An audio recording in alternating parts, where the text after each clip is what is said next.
Next theorem, if lambda belongs to f is any eigenvalue of t which belongs to a of v, then lambda is a root of minimal polynomial of t over f. So here they given that lambda is an eigenvalue of t. Here we have to show that lambda is a root of the minimal polynomial of t over f. So here first we consider a minimal polynomial. Proof: let p of x belongs to f of x be the minimal polynomial of t over f. Then p of t is equal to 0. Now, if lambda belongs to f is an eigenvalue of t, then by the above lemma, that is, the lemma says if lambda belongs to f is an eigenvalue of t which belongs to f of v, then for any polynomial f of x belongs to f of x, f of lambda is an eigenvalue of f of t.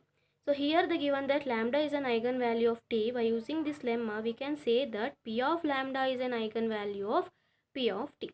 So by the definition of eigenvalue, if lambda is an eigenvalue of t, we write t of v is equal to lambda v. So similarly, here we get p of lambda is an eigenvalue of p of t. Then by the definition of eigenvalue, we can write p of t of v is equal to p of lambda of v. So that is p of t of v is equal to p of lambda of v. Since p of t is equal to 0, so substitute the value of this one here, we get p of lambda is equal to 0. Since v is non-zero vector, we have p of lambda is equal to 0, which implies p of lambda is equal to 0. It means lambda is the root of p of x. So which implies lambda is a root of p of x. So hence the proof.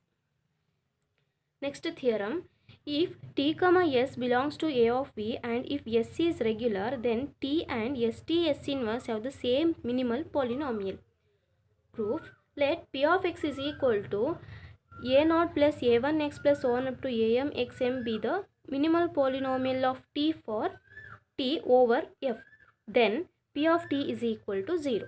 Consider st s inverse whole square, which is equal to, so this can be written as st s inverse into st s inverse, which is equal to st of s inverse s of t s inverse. So we know that s inverse s is equals to I. So therefore we get s t into t square s inverse. So therefore st s inverse whole square is equal to s t square s inverse. Now again consider st s inverse whole cube. So this can be written as st s inverse into st s inverse whole square. So we know that this value, that is st square s inverse. So substitute here, that is st s inverse s t square s inverse. Now that can be written as st of s inverse s t square of s inverse. So now s inverse s means I. Now we get st into t square, that is t cube. So st cube s square. So by continuing this way, we get st s inverse whole power m is equal to st power m s inverse. Now consider p of st s inverse, which is equal to a0 I plus a1 st s inverse plus a2 st s inverse whole square plus so on plus am st s inverse whole power m. So is equal to a0 I can be written as s inverse plus a1 st s inverse plus a square. So st s inverse whole square can be written as st square s inverse plus so on up to am st s inverse whole power m, that can be written as st power m s inverse. So substitute here, and now this can be written as, which is equal to s a0 s inverse plus s a1 t s inverse plus s a2 s a2 t square s inverse plus so on up to plus s of am t power m s inverse.